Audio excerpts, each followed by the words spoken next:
Senhores senadoras e senadores, eu vou fazer um pronunciamento hoje aqui, uma semana depois do golpe contra a democracia. Talvez aqueles que nos assistem possam levar em conta que seja um discurso muito radical, mas o que custou e custará para nós a questão da democracia é fundamental para a gente compreender o momento que nós estamos vivendo e a reação daqueles que construíram a democracia hoje no nosso país. Por isso que nós dissemos que é um golpe a democracia, esse processo de violência contra o mandato da Presidenta da República. Ficou claro a intenção do governo usurpador de implodir o ciclo que se iniciou em 1988 com a promulgação da Constituição, depois de muito esforço e pressão da sociedade civil organizada. Lá se vão conquistas sociais, trabalhistas, ambientais. Também estão sob ameaças vitórias da cidadania na educação, na saúde, assistente social, sem falar do risco a que voltaram a ser submetidos os quilombolas, as populações indígenas, as mulheres e os movimentos que defendem a diversidade sexual, os militantes da identidade e da diversidade do nosso país, através da cultura, dos costumes, do nosso rico folclore do nosso Brasil, tudo está sob ameaça. Vem aí o desmonte do Estado, a privatização de empresas públicas, novas ameaças à soberania nacional, que desta vez embutidas nos acordos bilaterais que os golpistas já anteciparam. A ortodoxia econômica, que só é boa para os mais ricos, será a marca com os assalariados e pobres do país sendo chamados novamente para pagar a conta.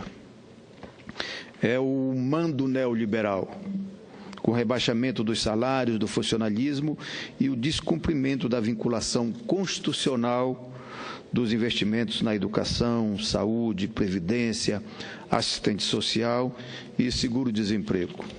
Todo esse arsenal que se volta contra a classe trabalhadora está nos planos de uma ponte para o futuro e a travessia social com as ideias que o povo não aprovou nas urnas. O retrocesso é a marca de ambos. Mais atraso, o empoeirado, só mesmo a cópia mal feita da bandeira nacional e o pensamento de Augusto Conte do século XIX. Embora novo, o governo já cheira mofo e promete repressão para implantar todo o atraso social, cultural e econômico que se pretende enfiar a goela abaixo do povo brasileiro. A plutocracia, que jamais aceitou o governo popular das forças de esquerdas aglutinada em torno do PT, está de novo no poder por meio do golpe. Os mesmos senhores que reproduziram no Brasil o exemplo mais bem acabado do capitalismo selvagem nunca aceitaram Lula nem Dilma. É o governo com o espírito da Casa Grande, formado por patriarcas brancos e seus herdeiros, e representantes da fina flor do autoritarismo, do clientelismo e das ideias velhas do nosso país. Lutar contra esse governo ilegítimo que aí está não é somente se opor à sua agenda para o país, é defender os princípios do regime democrático. Muitos aqui pedem que a gente não se afobe, porque esse é um período transitório, um governo interino, e o pesadelo vai acabar. Enquanto está aí, porém, vamos continuar denunciando o golpe e resistindo aos ataques que já começaram. Se serve como alento, vale pensar que esse governo usurpador só pode se desmanchar a qualquer momento E depois pode ficar evidente a cada dia que passa. A verdade é que nunca se viu um governo com início tão acidentado, com anúncios e desmentidos diários ao que foi avisado. Ninguém se entende. O que vale hoje não vale nada amanhã. E o traidor Moro, no posto de presidente interino, com menos de uma semana de atuação, já me parece bastante cansado de desmentir os seus assessores mais próximos e desarmar armadilhas montadas por seus ministros. Ainda assim, é importante que estejamos atentos e não descuidemos. O caráter conservador dessa turma ficou bastante claro assim que a configuração do Ministério de Temer se desenhou. É tão conservador e machista e empoeirado que suas primeiras medidas foram a extinção do Ministério das Mulheres, da Igualdade Racial, dos Direitos Humanos, da Juventude, e transformou as pastas para a cultura, ciência, tecnologia e desenvolvimento agrário em políticas de segunda classe. Fica evidente assim que o projeto neoliberal e conservador, que jamais se viabilizaria pelo voto por conta do seu caráter obscurantista e pragmático, descolado das necessidades da população, colocou a cabeça para fora da toca onde se escondia. Ocupar o poder à força é a maneira para a qual, historicamente, os donos do dinheiro costumam consolidar seu próprio poder. E nós que não vamos nos conformar com o ataque à democracia e com as medidas anunciadas logo no nascedouro do governo golpista, temos que nos preparar, porque vem mais maldades por aí. A justificativa para elas é a mesma, repetida como mantra: não há dinheiro em caixa e Dilma deixou um rombo de 150 milhões. Eles só não explicam onde tiraram esses números e muito menos se contabilizaram as bondades deles, como o reajuste dos salários para o judiciário, por exemplo, que nós bem que tentamos evitar por causa do efeito dominó e devastador. Por enquanto, sabemos que os ocupantes temporários dos ministérios estão decididos a rever e destruir ações construídas pelos governos nossos. Funcionários bem encarregados de olhar com lupa todas as ações imediatamente anteriores ao afastamento da presidenta eleita democraticamente. Quando acharam as portarias relativas ao programa Minha Casa Minha Vida, publicada nos dias 10 e 12, em que viabilizaria a construção de 35 mil novas unidades, partiram para o ataque. Uma delas autorizou a Caixa Econômica Federal a contratar a construção de até 11.250 unidades habitacionais do Minha Casa Minha Vida para famílias que ganham até R$ 1.800. A briga é grande por conta de uma verba pequena, mas o recado neoliberal é claro. Talvez a escolha do inimigo pelos neogovernistas tenha sido o seu maior erro. Mexeram justamente com uma das parcelas mais combativas da nossa sociedade, os movimentos sociais. Eles já se organizam para a manifestação no próximo dia 22, e vai ser só o começo.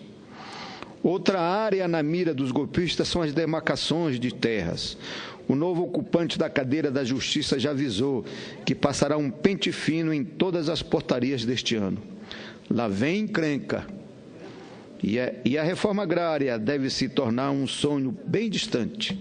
Em vez de prioridade para o novíssimo Ministério do Desenvolvimento Social e Agrário, a reforma passa a ser a última das preocupações do ministro Omar Terra, que tem como missão fortalecer o microempreendedorismo rural.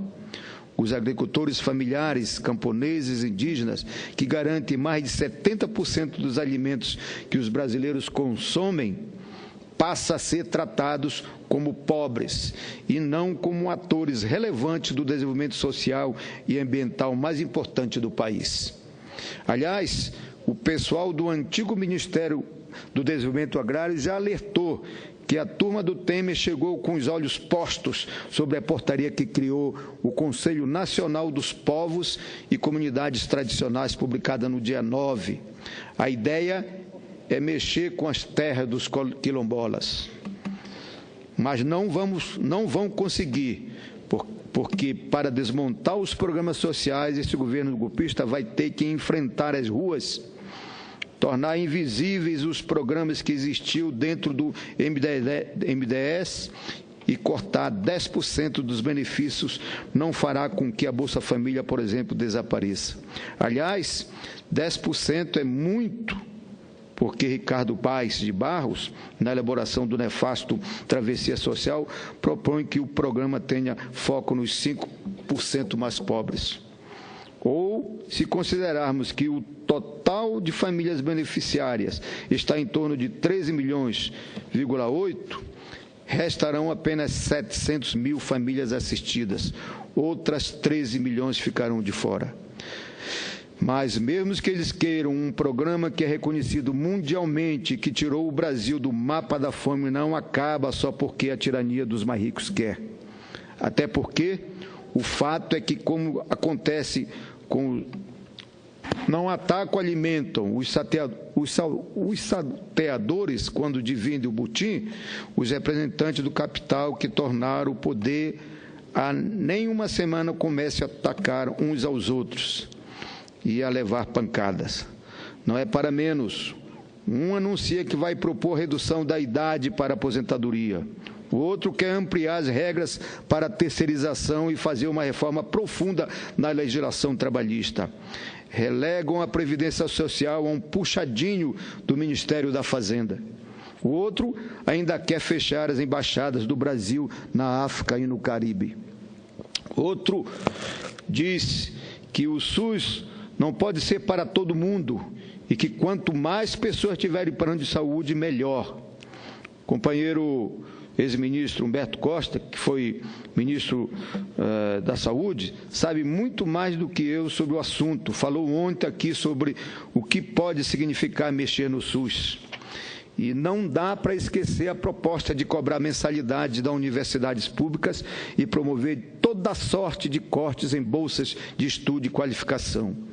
Senhoras e senhores senadores e senadoras, a verdade é que quem bateu panelas contra a corrupção e achava que ia se livrar dela, tem muito o que temer, ou temer, sem trocadilho aqui.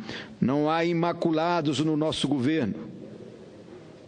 Os aliados de primeira hora já começaram a se arrepender, e é um governo terminando antes de começar. E o desmonte que eles pretendem fazer sobre as conquistas obtidas por anos de muita luta está aí para quem quiser ver. Quando o ministro da Fazenda, em seu primeiro pronunciamento, disse que direitos adquiridos não prevalecem sobre a Constituição, o que devemos entender? Que podemos torcer a Carta Magna até que ela permita, por exemplo, que a reforma previdenciária pretendida incida sem dó nem piedade sobre os direitos dos aposentados, ou de quem está na ativa há anos e anos?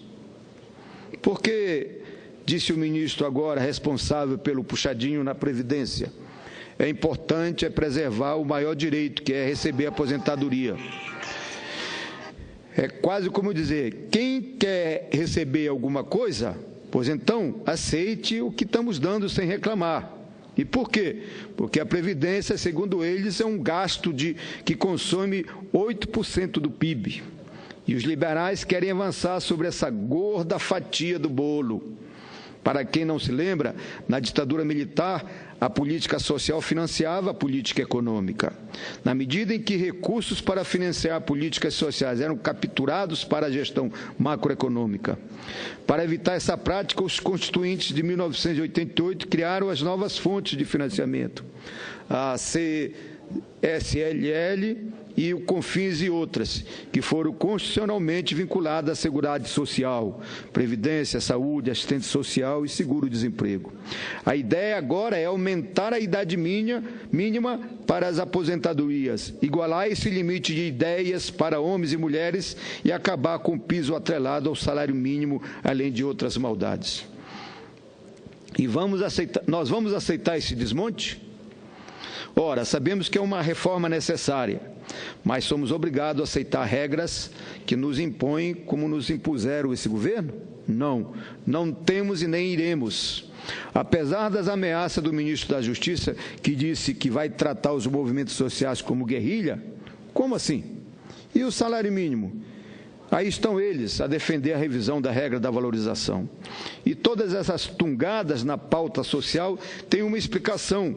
Segundo eles, esses direitos são a causa da crise, porque impactam irremediavelmente os gastos públicos e comprometem a meta fiscal que cresce de maneira vertiginosa desde 1993 por conta dos direitos assegurados na Constituição. É a velha cartilha dos neodemocratas.